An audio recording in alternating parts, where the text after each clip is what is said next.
from Berlin, born and raised, an actual Berliner. I'm like a dinosaur. And I'm a trainer. No. Not the kind of trainer who makes you stand up now, feel your feet standing firmly on the ground, do some jumping jacks. No. But I might make you stand up, take a deep breath, and hug your neighbor. That kind of trainings I do. One Thursday, it was a beautiful Berlin November day, gray, 1 degree, raining really hard. I was sitting at my desk with a warm cup of Jakobsgrüner coffee, listening to some music on the radio, and I was writing this concept for a team building workshop. How to achieve happiness before the end of the working day.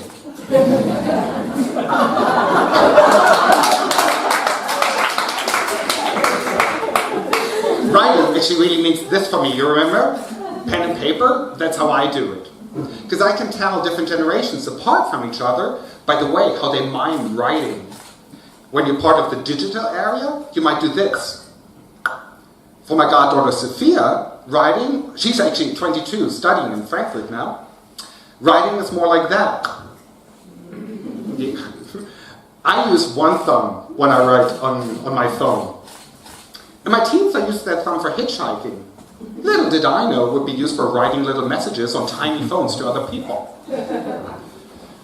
Like the other day, Sophia was standing next to me, observing how I wrote a text message to my lovely mother, letting her know I landed safely in Frankfurt.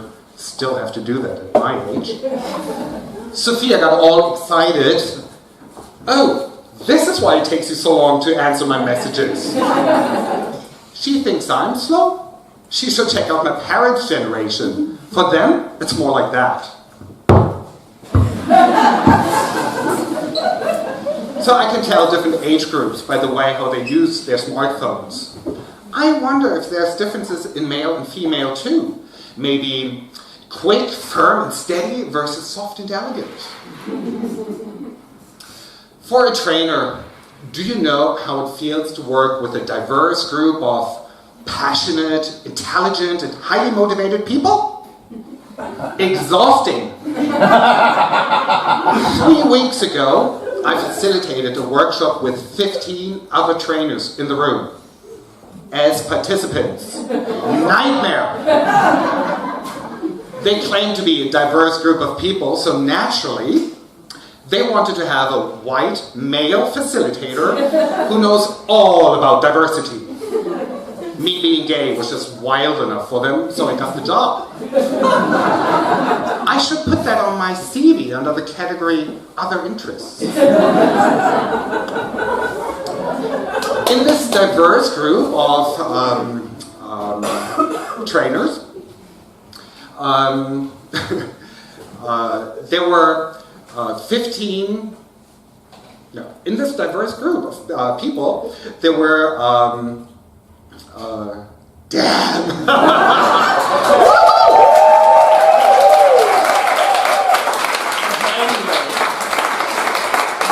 Their age groups ranged from somewhere between 32 all the way up to 37. They were all white, and out of these 15 trainers, there were even 2 men. 2 other participants came from other countries.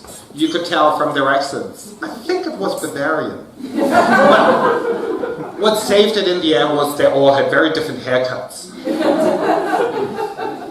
I just recently moved back to my beautiful hometown, Berlin. Thank you. I had the privilege to live and work in London for 8 years, while it was still possible for us. A German living in the UK?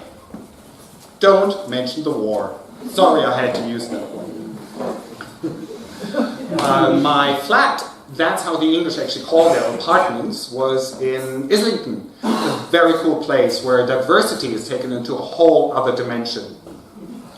One Saturday night, I was out in a bar in Soho.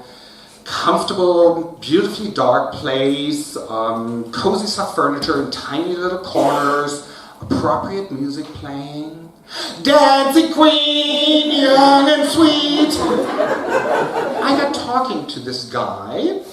We easily got into a fun conversation, potentially leading somewhere. Then we started talking about humor. The conversation came to an abrupt end when the English bloke, that's dude for Americans, realizes, wait a minute, you're German and you're explaining humor to me?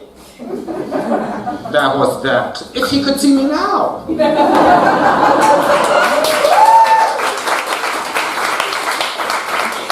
We're all different, looking for like-minded people. And we make observations about other groups of people. Some observations are based on our own experiences. Like my Turkish barber around the corner, he's a fun guy doing an amazing job. So for me, obviously, all Turkish men are fantastic. They have great butts too. Some observations are based on what we're told by others. Germans have no sense of humor.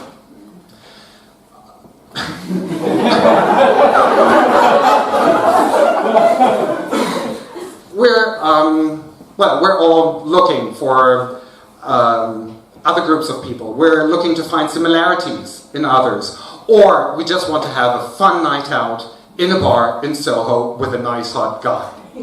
When we keep our eyes open and act based on what we experience, right that moment, the most fantastic things can happen.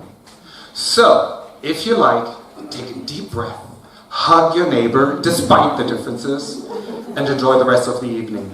Thank you, good night.